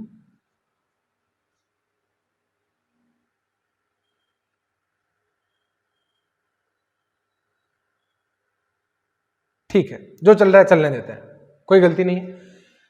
इसको मैं फर्स्ट मान लेता हूं और फोर्थ प्रॉपर्टी इसमें अप्लाई कर देता हूं, x replace by 2 pi minus x कर देता है। तो ये आ जाएगा आपके 0 से 2 पाई लिमिट और ऊपर आ जाएगा आपके 2 पाई माइनस एक्स और sine 2 pi minus x no change, ये आ जाएगा साइन स्क्वायर एक्स अगेन और ये dx। ये समीकरण तो आ गई। अब आपको क्या करना है, फर्स्ट और सेकंड को ऐड करवा देना है। तो 2i बराबर में 0 से 2 पाई लिमिट, देखो साइन स्क्वायर एक्स तो कॉमन आ जाएगा, x और 2 पाई माइनस एक्स, ये बन जाएगा 2 पाई साइन स्क्वायर एक्स और dx। तो जबरदस्ती डर रहे थे तो काम आसानी से हो गया। क्लियर। तो 2 से 2 कैंसिल हो जाएगा, i बराबर पाई और इसका रिजल्ट आपको निकालना है। तो स्टूडेंट इसका तो हम ऐसे ही निकाल लेते हैं, इसको पावर को हटा देते हैं ना। तो स्टूडेंट इसको मैं क्या लिख सकता हूँ, 1 माइनस कोस 2x अपॉन में 2 dx। कोई प्रॉपर्टी नहीं लगा रहा हूं इस बार तो मैं। तो क्या आएगा देखो, अगर हम इसका इंटीग्रेट करते हैं तो i बराबर ये बन जाएगा आपके पाई बाई 2, पाई बाई 2 तो मैंने कर दिया बाहर, और इसका इंटीग्रेशन में कर रहा हूं x minus sign 2x upon में 2 और 0 से 2 पाई इसकी लिमिट। तो अब अगर आप लिमिट अप्लाई करते हो तो पाई बाई 2 और यहां पर आ जाएगा 2 पाई माइनस साइन 4 पाई, 0 हो जाएगा और 0 रखोगे तो सभी 0 हो जाएंगे। क्लियर। तो आंसर आ जाएगा आपके पाई स्क्वायर। तो स्टूडेंट कई बार क्या होता है कि हम रुक जाते हैं, जैसे अभी मैं रुक गया था, लेकिन चल पड़ना चाहिए बस, एक बार होगा जो देखा जाएगा। शुरुआत कर दी तो एंड भी होगा। अगला सवाल देखिए, और ये तो बहुत सिंपल क्वेश्चन है क्योंकि ये तो महत्वपूर्ण सूत्र डायरेक्ट ही लिखा हुआ है। और महत्वपूर्ण सूत्र क्या है, ये 2 कोस स्क्वायर एक्स के बराबर होगा आपके 1/2 और 2 कोस स्क्वायर एक्स dx, 2 कोस स्क्वायर एक्स dx। तो ये दोनों तो कट जाएंगे, कोस एक्स का इंटीग्रेशन क्या होगा, प्लस साइन एक्स और 0 से पाई इसकी लिमिट। क्लियर। तो साइन पाई भी 0 होता है और साइन 0 भी 0 होता है। तो इसका आंसर आ गया आपके 0, जो आपके इस ऑप्शन में दे रखा है। क्लियर। अब स्टूडेंट यहां पर नेक्स्ट जो क्वेश्चन है, इसमें एक वेरी इंपॉर्टेंट प्रॉपर्टी लगाने वाले हैं। और इस क्वेश्चन में, इस टाइप का जो क्वेश्चन है, इसमें मैं एक जगह गलती कर चुका हूं। जब मैंने स्टार्ट किया था लिमिट से, तो लिमिट में एक क्वेश्चन आया था और बहुत सारे स्टूडेंट ने उस क्वेश्चन को हाईलाइट भी किया था कि सर यहां पर थोड़ा सा मामला गड़बड़ है। फिर मुझे उस बात का एहसास तो हो गया, लेकिन अब वो मौका गया, लेकिन अब वो मौका वापस आ गया। लिमिट में हम पढ़ रहे थे, जब डिफरेंशिएशन करते थे तो कुछ फंक्शन ऐसे समाकलन के रूप में इस प्रकार उलझा के दे रखे थे। क्लियर। अब स्टूडेंट यहां पर आप लोग देखो कि क्वेश्चन को स्टार्ट करने से पहले आप लोग देखो कि D by D T of F T D T F x D x, अगर इसको सोल्व करना हो तो इसका आंसर क्या होगा? कैपिटल एफ, इसके अंदर अपर लिमिट रख दो और अपर लिमिट का डेरिवेटिव माइनस इस एफ के अंदर लोअर लिमिट और लोअर लिमिट का डेरिवेटिव, इतनी सी बात। क्लियर। अब आपका क्वेश्चन है कि 0 to x f T D t x plus 0 x to 1 t f T D t, तो आपको F1 निकालना है। क्या निकालना है? F1। इंटीग्रेशन तो आप कर ही नहीं सकते। क्लियर। अब स्टूडेंट यहां पर देखो, इंटीग्रेशन क्यों नहीं कर सकते? क्योंकि यहां पर फंक्शन डिफाइन नहीं है, तो इंटीग्रेशन को हटाकर तो डेरिवेटिव, इंटीग्रेशन को हटाकर तो एफ को बाहर निकाल सकते हैं ना, और इंटीग्रेशन को हटाने के लिए क्या करना पड़ता है? डिफरेंशिएशन। तो देखिए यहां पर मैं इसका किसके रेस्पेक्ट में डिफरेंशिएशन करने वाला हूं, तो स्टूडेंट यहां पर लिमिट जो दे रखी है वो आपको x की दे रखी है, तो डिफरेंशिएट कर दो आप इसका x के रेस्पेक्ट में, क्योंकि सॉरी जो लिमिट दे रखी होती है ना उसके रेस्पेक्ट में, ऑब्वियसली x के रेस्पेक्ट में डिफरेंशिएशन, तो differentiate with respect to x। तो स्टूडेंट ये आ जाएगा आपके, अगर मैं इसको लिखता हूं d बाई डी एक्स, ध्यान से देखना, बिल्कुल एक स्टेप तो मैं पूरी बढ़ा के लिख देता हूं, 0 to x f T D t, इसका 1 हो जाएगा, plus d by d x of x to 1 t f t और डी टी। क्लियर। यहां पर ये कैपिटल एफ का काम कर रहा है, कैपिटल एफ टी बराबर ये स्मॉल एफ टी। क्लियर। तो आप क्या करोगे, यहां पर डेरिवेटिव लेते हैं ना, तो लेबनिज पे मैं ये कहती कि ये जो अंदर फंक्शन दे रखा है उसके अंदर x की जगह आप ये अपर लिमिट रख दो पहले, तो ये आ जाएगा आपके एफ एक्स और फिर इसका डेरिवेटिव जो 1 हो जाएगा, माइनस में एफ की जगह 0 रख दो और फिर ये 0 का डेरिवेटिव 0 हो जाएगा, इधर 1 ओपन ही है। क्लियर। अब स्टूडेंट यहां पर जो आपके एफ का काम कर रहा है, एफ टी का काम, ये पूरा टी एफ टी कर रहा है, टी एफ टी। क्लियर। तो इस टी की जगह, इस टी की जगह आपको रखना पहले तो 1, तो 1 रखोगे तो इधर भी तो 1 आएगा सब जगह, तो स्टूडेंट ये आ जाएगा 1 F1 और सॉरी 1 F1 और 1 का derivative 0 minus lower limit x रखोगे तो x fx और x का डेरिवेटिव 1। तो स्टूडेंट ये गलती पहले की थी और ये वेरी इंपॉर्टेंट और बहुत अच्छा रिजल्ट है, मुझे फेवरेट मुझे बहुत पसंद आया ये, तो आप लोग इसको जरूर अच्छे से समझ लें, याद करना बहुत मुश्किल नहीं है। ऐप में x की जगह अपर लिमिट और अपर लिमिट का डेरिवेटिव माइनस ऐप में x की जगह लोअर लिमिट और लोअर लिमिट का डेरिवेटिव। क्लियर। तो स्टूडेंट ये अब आपको निकालना क्या है, F1 निकालना है, तो देखते हैं कहीं F1 बना होगा, नहीं बना होगा तो बनाएंगे। तो स्टूडेंट ये आ जाएगा आपके fx, ये fx और बराबर में 1 माइनस में x और ये आ जाएगा आपके fx। तो अगर मैं इसको इधर लेके आता हूं तो fx बराबर आ जाएगा 1 माइनस 1 प्लस x और बराबर में 1, तो fx बराबर क्या आ गया 1 अपॉन में 1 प्लस x, तो f1 बराबर क्या आ जाएगा 1/2 आ जाएगा, जो आपके ए ऑप्शन में दे रखा है। क्लियर। लेबनीज का बहुत शानदार क्वेश्चन था। अगला सवाल देखिए आप, सभी वास्तविक संख्याओं के लिए एक फलन आपको दे रखा है fx बराबर x माइनस महत्तम पूर्णांक फलन x और -1 से 1 के बीच में इसका रिजल्ट निकालना है। तो स्टूडेंट मैं क्या करने वाला हूं, -1 से 1 के लिए x को अलग कर देता हूं और माइनस में -1 से 1 के लिए महत्तम पूर्णांक फलन को अलग कर देता हूं। क्लियर। तो स्टूडेंट ये तो विषम हो गया और विषम का तो आंसर क्या हो गया, डायरेक्ट ही 0 हो गया। क्लियर। अब आप देखो -1 से 1 तक और ये महत्तम पूर्णांक फलन प्रत्येक पूर्णांक पर टूटता है, तो स्टूडेंट यहां पर पूर्णांक लिखो ना, -1 से एक तो 0, इसमें महत्तम पूर्णांक फलन और माइनस में 0 से 1 महत्तम पूर्णांक फलन dx। क्लियर। अब स्टूडेंट यहां पर आप लोगों को क्या करना होता है कि -1 से 0 के बीच की कोई भी वैल्यू यहां पर रखो, तो माइनस का 0.5, तो माइनस का 0.5 यहां रखोगे तो आंसर क्या आएगा -1, यानी आप इसको हटा सकते हैं, ये -1 से 0 और ये आ जाएगा -1 dx, और 0 से 1 के बीच की 0.5 रखो यहाँ, ये आ जाएगा 0 dx, माइनस माइनस प्लस हो जाएगा, x का -1 से 0, तो 0 माइनस -1, आंसर क्या आ जाएगा 1 आ जाएगा, जो आपके इस ऑप्शन में दे रखा है।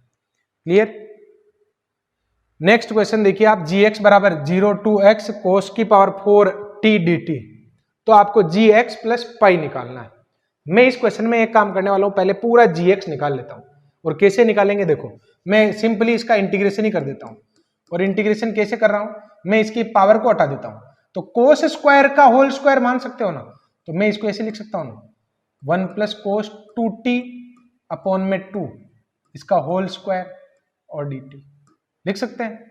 देन ये 1/4 तो आप कर दो बाहर, और इसका और होल स्क्वायर खोल दो, a square plus 2ab plus b square cos square 2t और dt। क्लियर।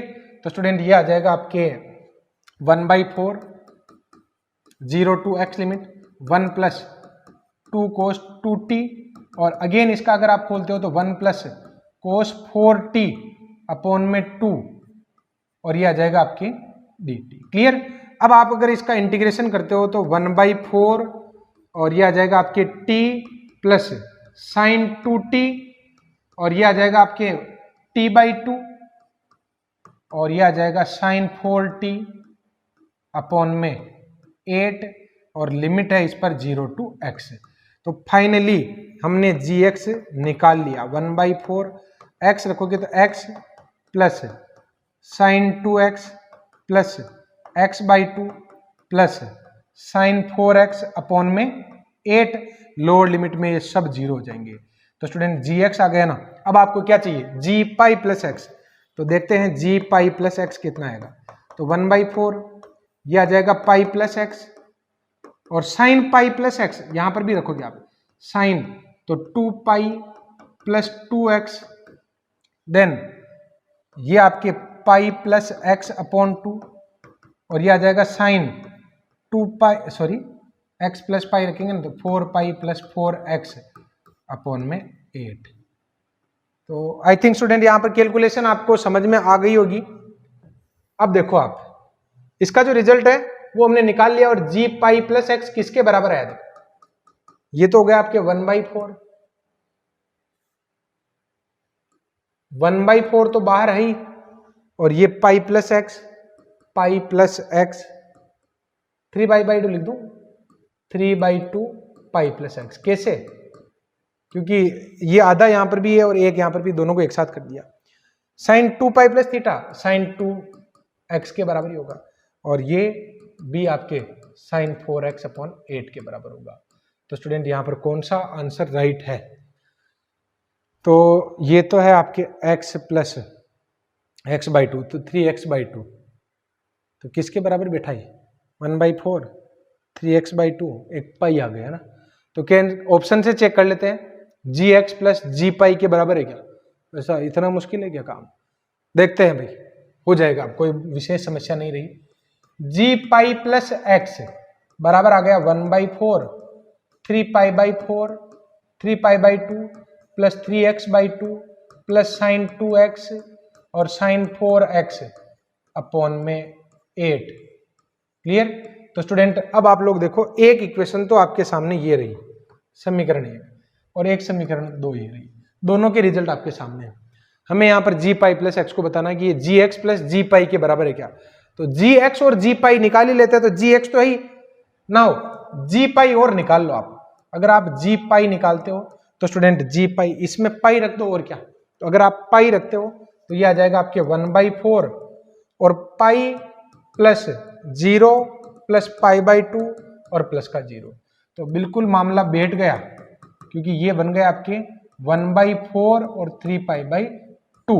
तो स्टूडेंट अगर आप समीकरण 2 और 3 को जोड़ देते हो तो समीकरण ये तो है पाई और ये है जी एक्स, अगर आप इस इक्वेशन को और इस इक्वेशन को अगर जोड़ देते हो तो ये आ जाएगा। क्लियर। तो स्टूडेंट यहाँ पर जी पाई प्लस एक्स बराबर आ जाएगा आपके जी पाई प्लस का जी एक्स। थोड़ा सा लेंथी किया मैंने, लेकिन मेथड इजी यूज में लिया। क्लियर। तो कौन सा आंसर आ गया, पहले ही वाला आंसर आ गया। नेक्स्ट क्वेश्चन देखिए, ये वही वाला क्वेश्चन आ गया अभी मैंने जो करवाया था थोड़ी देर पहले। इसमें आपको कुछ नहीं करना, इसको आप आई मान लो, और आई क्यों मान लो, ये तो और आसानी से हो रहा है। इसको आप एक काम करो ना, 1 माइनस साइन एक्स से ऊपर नीचे गुणा करवा दो, 1 माइनस कोस एक्स से, परिमेयकरण करवा देते हैं यही, 1 माइनस कोस एक्स से ऊपर नीचे मल्टीप्लाई कर दो, तो ऊपर तो हो जाएगा आपके 1 माइनस कोस एक्स और नीचे हो जाएगा आपके साइन स्क्वायर एक्स। तो अगर आप अलग अलग डिवाइड कराओगे तो cosec square x minus cosec x cot x, limit apply कर दो π/4 से 3π/4। तो यहां पर अगर हम पुट करते हैं तो कोसेक स्क्वायर π/3 π/4 की वैल्यू क्या होगी 1/√2, तो √2/1, √2/1 तो ये आ जाएगा आपके √2 का होल स्क्वायर माइनस ये हो गया आपके √2 और इसकी वैल्यू हो जाएगी आपके -1।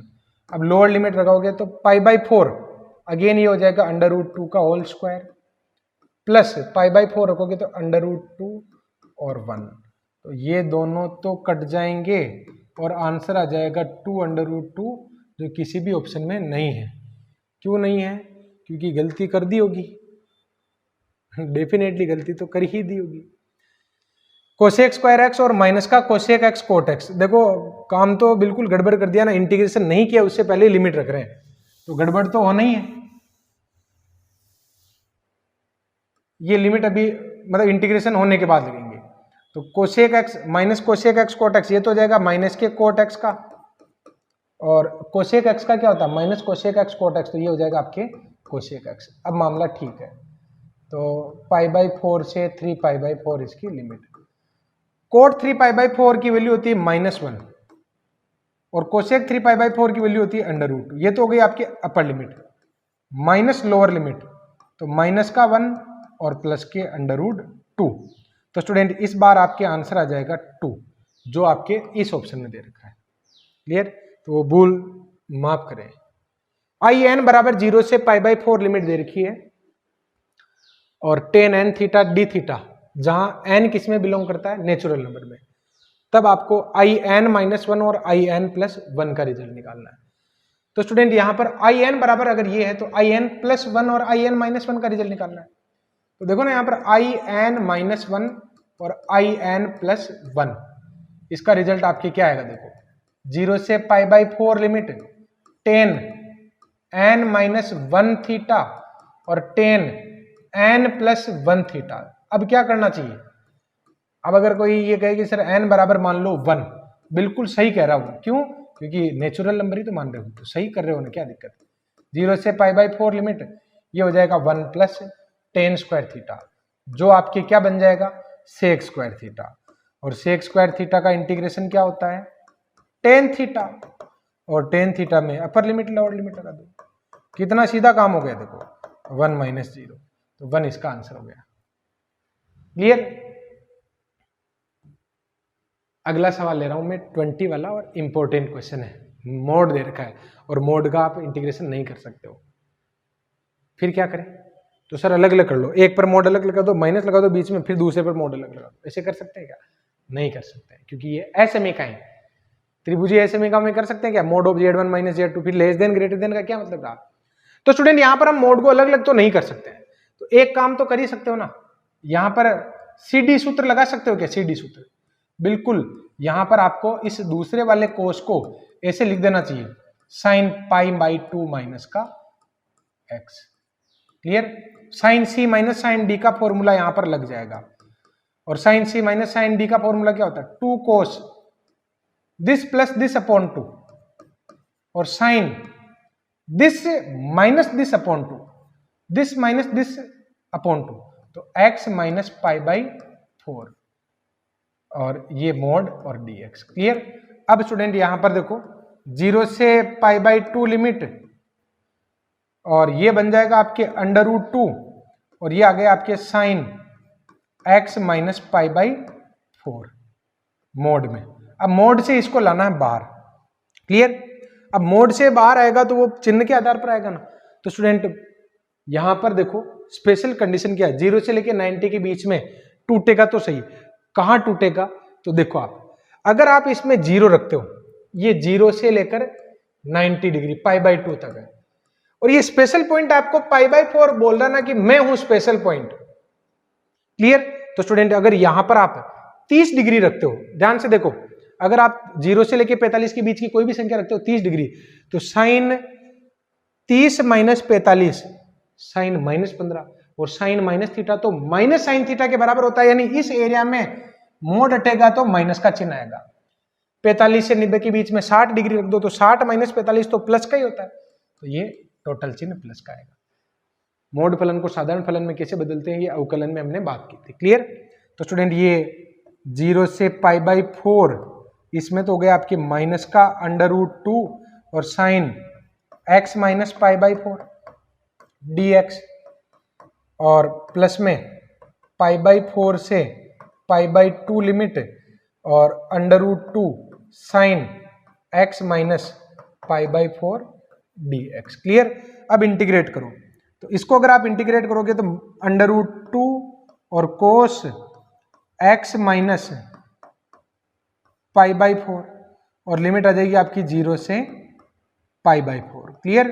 देन √2 और क्योंकि साइन का इंटीग्रेशन माइनस का होता है तो स्टूडेंट माइनस का होता है, तो फिर यहां पर इसको मैं माइनस को यहां लगा देता हूं, और इसका हो जाएगा आपके कोस x माइनस π/4 और लिमिट आ जाएगी π/4 से π/2। क्लियर? तो बस अब देरी किस बात की, upper limit minus lower limit कर दो, हो जाएगा काम। देखिए फिर यहां पर √2 को तो बाहर ही रहने दो, अपर लिमिट यानी π/4 रखोगे तो cos 0 और cos 0 की वैल्यू होती है 1, 0 रखोगे तो cos 45 का मान कितना होता है √2 1/√2, ये आ जाएगा 1/√2, देन बीच में माइनस, ये √2।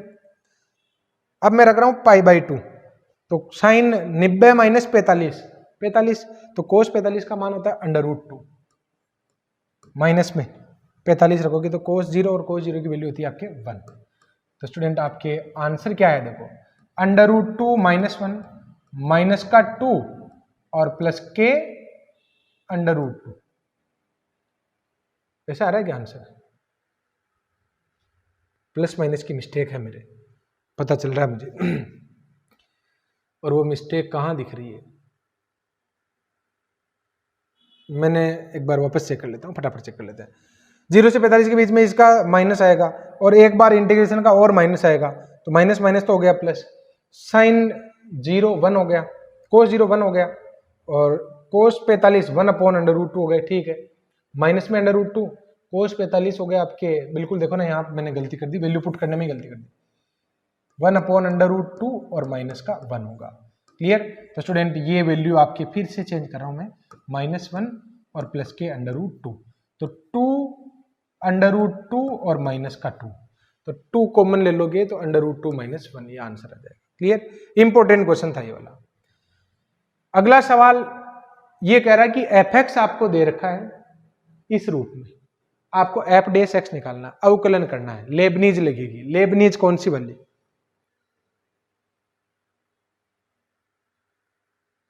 ये वाला, कि अगर आपको डेरिवेटिव निकालना हो किसी भी इंटीग्रेशन वाले का, तो क्या होता है, एप और एक्स में तो रख दो लिमिट और इस अपर लिमिट का डेरिवेटिव, माइनस एप में लोअर लिमिट और लोअर लिमिट में लोअर लिमिट का डेरिवेटिव। क्लियर? तो देखो यहां पर अगर आप इसका डिफरेंशिएशन करते हो तो स्टूडेंट एफ डेस एक्स बराबर क्या आएगा, देखो लॉग और टी की जगह रख दो upper limit into upper limit का differentiation minus log lower limit और लोअर लिमिट का डिफरेंशिएशन। क्लियर? तो स्टूडेंट ये आपके क्या आ गया, देखो 3x² तो ये और x³ आगे आएगा ना, तो 3 log x माइनस में 2x और 2 log x।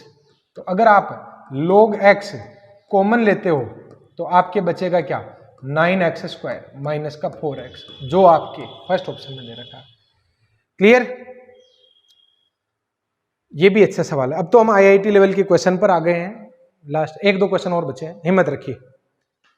fx बराबर e⁻cos x sin x, और ये वाला फलन कब काम में लेना, जब मोड x इसकी वैल्यू क्या हो, 2 या 2 से छोटी हो, मोड x 2 या 2 से छोटा हो, यानी -2 से +2 के बीच में, क्योंकि मोड x जब खुलता है ना तो प्लस माइनस आता है, plus minus x is less than 2, तो x less than equal to और minus x less than equal to, तो यहां से x ग्रेटर देन -2 आ जाएगा। जब इन दोनों को आप मर्ज करोगे तो -2 less than x less than 2 आता है। क्लियर? यानी -2 से +2 के बीच में ये फलन होगा और अन्य x के अन्य मानों पर ये काम में लेना है -2। ये माइनस ही है कि ऐसे लगा हुआ, माइनस नीचे नहीं लिखा हुआ, 22वां नहीं है, माइनस नहीं है, ये यहाँ कोई चिन्ह नहीं है। क्लियर? तो स्टूडेंट यहां पर देखो मुझे क्या निकालना, -2 से +3 के बीच में मुझे इसका रिजल्ट निकालना है। तो देखो ना -2 से +2 तक, तो ये वाला फलन काम में लोगे, e की power cos x sin x dx। Clear? और अदर सभी वैल्यू पर ये वाला काम आएगा, तो अदर पर क्या 2 से लेकर 3 पर ये हो जाएगा 2dx। क्लियर? तो स्टूडेंट इसको तो कैसे करोगे, तो इसको तो कैसे करें, इसमें तो सम विषम की जांच कर लो। क्लियर?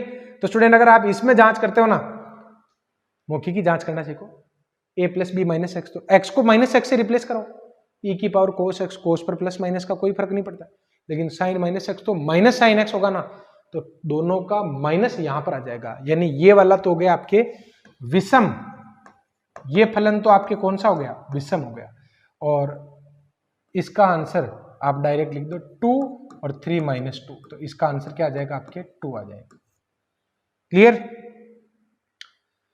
-1/2 से +1/2 दे रखा है और मुझे इसका रिजल्ट निकालना है। तो स्टूडेंट -1/2, पहले तो मैं इन दोनों को अलग अलग कर देता हूं, -1/2 से +1/2, महत्तम पूर्णांक फलन x dx प्लस -1/2 से +1/2 log 1 + x अपॉन में 1 - x dx। इसको तो आप I1 मान लो, -1/2 से +1/2 महत्तम पूर्णांक फलन x को, इसको अलग सोल्व कर लेते हैं। तो स्टूडेंट -1/2 से 0 पर महत्तम पूर्णांक फलन को तोड़ दो और 0 से 1/2 इस पर महत्तम पूर्णांक फलन को तोड़ दो। क्लियर? अब स्टूडेंट -1/2 से 0 के बीच की कोई भी संख्या अगर यहां पर आती है तो छोटा वाला आंसर होता ना, जैसे माइनस के 0.25 रख दिया तो छोटा वाला पूर्णांक कौन होगा, -1। तो स्टूडेंट यहां पर तो आपके आंसर आ जाएगा -1/2 से 0 में माइनस का 1 × dx, और 0 से 1/2 के बीच की कोई भी संख्या यहां रखोगे तो छोटा वाला पूर्णांक 0 होगा, तो सेकंड वाले का आंसर क्या आ जाएगा, 0। तो ये आ गया स्टूडेंट माइनस का x और -1/2 से 0 लिमिट, तो 0 -1/2 माइनस का 1/2 रिजल्ट आ गया I1 का। तो और I2 का रिजल्ट क्या आएगा, देखो I2 में स्टूडेंट आप सम विषम की जांच कर लो, log 1 + x अपॉन में 1 - x क्लियर dx। तो स्टूडेंट यहां पर अगर आप इसमें सम विषम की जांच करते हो तो यहां से आप x की जगह -x रखोगे ना, तो log 1 - x अपॉन में 1 + x आ जाएगा, जिसको आप ऐसे लिख सकते हो ना, log 1 + x अपॉन 1 - x, इसकी होल पावर -1, नहीं माइनस का log 1 + x अपॉन में 1 - x, जो आपके माइनस के fx के बराबर हो जाएगा, और जो विषम फलन हो जाएगा, यानी इसका आंसर तो 0 और I1 इसका आंसर तो क्या हो जाएगा 0 और 1/2 आपके आंसर रह जाएगा -1, ये आंसर आ गया। क्लियर? तो स्टूडेंट आज की क्लास थोड़ी सी लंबी हुई, लेकिन मैंने आप लोगों को बहुत अच्छे ढंग से डेफिनेट इंटीग्रल के सारे क्वेश्चन करवा दिए हैं। उम्मीद है कि आप लोगों को आज का लेक्चर बहुत अच्छा लगा होगा। अगर आपको मेरे जो लेक्चर्स हैं अगर पसंद आते हैं तो लाइक कर सकते हैं, अपने जो स्टूडेंट अपने जो दोस्त हैं उनको भी आप शेयर करें, सब्सक्राइब करें। तो स्टूडेंट नेक्स्ट लेक्चर में मैं एक्सरसाइज के क्वेश्चन लेने वाला हूँ, इसके बाद में जो IIT लेवल के क्वेश्चन देखे एग्जाम्पल में, उनको आपको करने की कोई आवश्यकता नहीं, ज़्यादा परेशान नहीं होना है। क्लियर? Thank you.